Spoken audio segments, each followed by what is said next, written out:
Allez, on va avancer. On va parler de sécurité, on va parler des policiers, du travail que vous faites tous les jours. 2 de vos collègues ont été grièvement blessés à Lille et à Montpellier dans des refus d'obtempérer, un chauffard qui voit un barrage et qui fonce sur les policiers. D'abord, est-ce que vous avez des nouvelles de l'état de santé de vos 2 collègues ? Très sincèrement, ce week-end, j'ai pris des nouvelles via le chef de la police de Montpellier pour l'affaire de Montpellier. Et les nouvelles de ce week-end, il faut être prudent parce que j'ai entendu d'autres versions, mais il faut faire aussi attention à ce qu'on entend dans les médias. C'était plusieurs opérations qui lui permettaient d'envisager de récupérer la jambe et donc de ne pas se retrouver lourdement handicapé. Mais enfin, il faut être prudent sur les diagnostics quand il y a des blessures. Est-ce qu'il a été percuté à la jambe ? Percuté à la jambe avec polyfracturé et plusieurs opérations. Donc, elles étaient plutôt rassurantes pour la suite. Maintenant, il faut être très prudent. Puis ça reste des blessures très graves. Sur l'affaire de Lille, j'ai pas d'informations.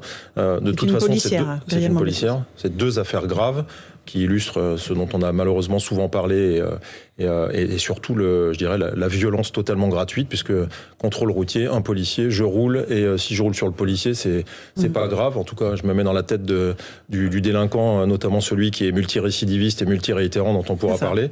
C'est typiquement là le sentiment d'impunité pour le coup de celui ou celle qui va se permettre de s'affranchir de la vie d'un policier avec toutes les circonstances aggravantes que ça comporte, donc de potentiellement de la prison à vie, parce que si c'est qualifié de tentative d'homicide avec un véhicule, puisque c'est une arme par destination, on peut encourir la perpétuité, et pour autant on roule sur un policier alors que c'est une simple infraction routière. Donc il y a vraiment un problème de décalage et de mentalité dans ce pays vis-à-vis de nos forces de l'ordre. Le pédigré de la personne interpellée à Montpellier, donc multirécidiviste, 28 condamnations à son actif, c'est ça ?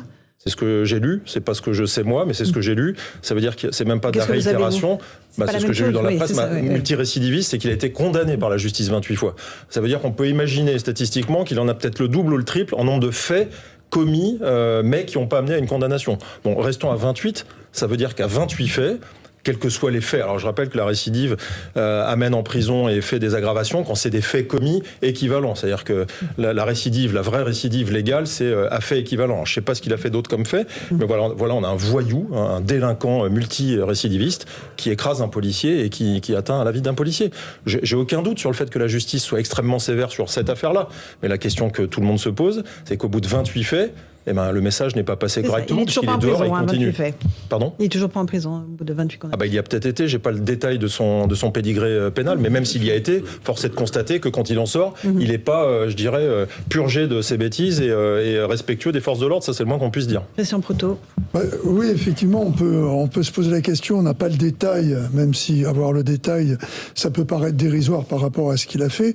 Mais c'est peut-être également ce qui est conduit ce genre parce qu'il y a peut-être là-dedans des infractions au code de la route, il peut être multirécidiviste parce que c'est un chauffard, voilà. Et les chauffards, des fois, ils s'arrêtent pas parce qu'ils ont eu un défaut de permis, parce qu'ils ont un défaut d'assurance, pour un défaut de permis ou un défaut d'assurance, on n'hésite pas à percuter un contrôle de police ou de gendarmerie en imaginant que... c'est dingue, il y a quelque chose qui ne va pas sous le plafond. En imaginant qu'on passera à travers. En plus, cette notion de fuite paraît tellement surréaliste par rapport au fait que, de toute façon, à un moment, ils y passeront. Ça se passe dans l'instant, il n'y a aucune réflexion. On se demande... Qu'est-ce qui peut conduire à ça ? Qu'il n'y a plus de peur de l'autorité. Il n'y a plus de... Elle est éteinte depuis effectivement longtemps. Mais sur le refus d'obtempérer... Jean-Claude Dacier. Sur le refus d'obtempérer, il y a une vraie réflexion à mener pour le prochain président. Parce que les chauffards, ça n'a rien à voir sans doute avec ce qui nous occupe là. Mais on ne va pas pouvoir rester pendant des années et des années avec 200, 300, personne ne sait combien, 400 000... gens qui conduisent et qui n'ont plus de permis et qui n'ont pas d'assurance. Et dans cela, il y a probablement des gens qui vont faire un massacre avec des policiers parce qu'ils refusent de s'arrêter parce qu'ils se disent qu'est-ce qui va me tomber sur la figure. C'est sans doute pas ça en ce qui concerne cet événement-là. Mais quand même, il va falloir trouver une solution. On peut pas laisser les routes continuer de ressembler à ce qu'elles ressemblent aujourd'hui avec des gens qui sont des dangers publics. Alors pour les plus graves, il n'y a pas de cadeau. Mais il y en a qui, franchement, il faut tout revoir. Là encore, c'est une situation qui est gravement condamnable. Christian et Gabriel. Oui, je passe la main après à Gabriel, mais Jean-Claude, il faut savoir que la plupart des refus d'obtempérer, je dis bien la plupart, c'est pas le petit dealer, le machin, ça peut être n'importe qui. C'est ça qui est terrible. Le type, il est dans sa voiture. Je suis d'accord. Il devient, c'est quelqu'un d'autre. Il est dans sa voiture et il a une puissance avec sa bagnole et surtout, il veut pas être arrêté par la police. Il veut pas s'arrêter par la gendarmerie, pareil pour les gendarmes, j'imagine. Il y a autant de faits contre les gendarmes que contre les policiers ou les refus d'obtempérer. C'est le même taux. Monsieur Gabriel Cluzel. Non, moi, ce qui me frappe quand même, c'est que nous avons le sentiment d'avoir assisté à ce même débat combien de fois vous vous souvenez de cette jeune femme policier qui a été tuée? Là aussi, c'était un refus d'obtempérer. Dany Lemay, c'est une jeune Exactement. Et on se repose toujours les mêmes questions. On se disait, les Balkany se sont moqués du juge, mais pardon, mais quand on est multirécidiviste 28 fois, on se moque de la justice française, on se moque des Français, on se moque du pays tout entier. Moi, j'aimerais qu'on ouvre, par exemple, ce dossier. À titre d'exemple, on dit, ah oui, il faut des exemples symboliques, on en parlait tout à l'heure, encore une fois, pour Balkany. Qu'on ouvre ce dossier et qu'on se dise, mais qui a décidé, comment se fait-il, que s'est-il passé? Fasse un audit.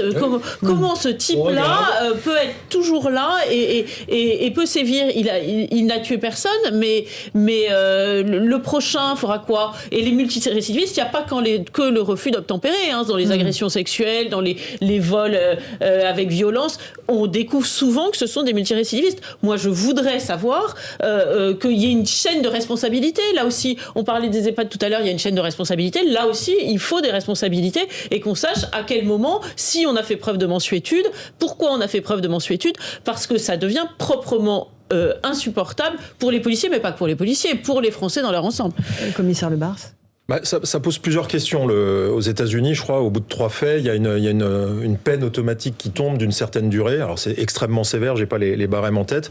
Là, en France, si on a commis 28 faits, on les connaît pas, mais l'accumulation des faits ne donne pas de peine plus importante. Alors il faudrait voir ce qu'il a fait, mais à la limite, peu importe. Ça, c'est la partie réponse pénale. Est-ce que quelqu'un, dans la société française, vu les comportements routiers qu'on voit qui sont de plus en plus graves, y compris vis-à-vis de d'autres personnes, parce que c'est le premier paramètre du respect des règles des uns et des autres. Quand le code de la route n'est plus respecté, ça montre l'état de la société. Tout le monde voit sur l'autoroute des gens sans qui la bande d'arrêt d'urgence à 140. On voit maintenant des comportements d'une gravité exemplaire et on a un problème sur l'outil répressif. Donc la peine, première question, et la deuxième, c'est les moyens opérationnels.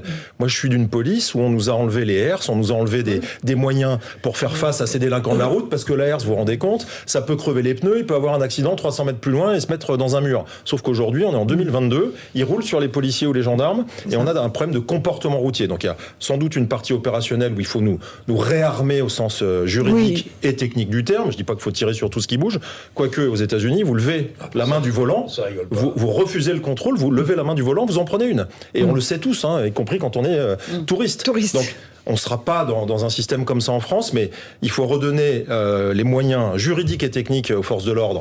Et sans doute, peut-être, les gendarmes avaient à l'époque un texte, je ne sais pas s'ils en bénéficient toujours, qui leur donnait la possibilité de tirer sur celui qui franchissait un barrage.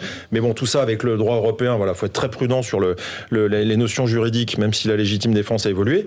Mais effectivement, le parcours multi-réitérant, c'est ceux auxquels on fait face tous. La plupart du temps, je vous dis, quand vous me citez une affaire, je vous fais le pari que l'individu a déjà 30 ou 40 fois au compteur. À chaque fois, on a effectivement ce genre de débat. Qu'est-ce qu'on fait de quelqu'un qui a 30 ou 40 fois au compteur?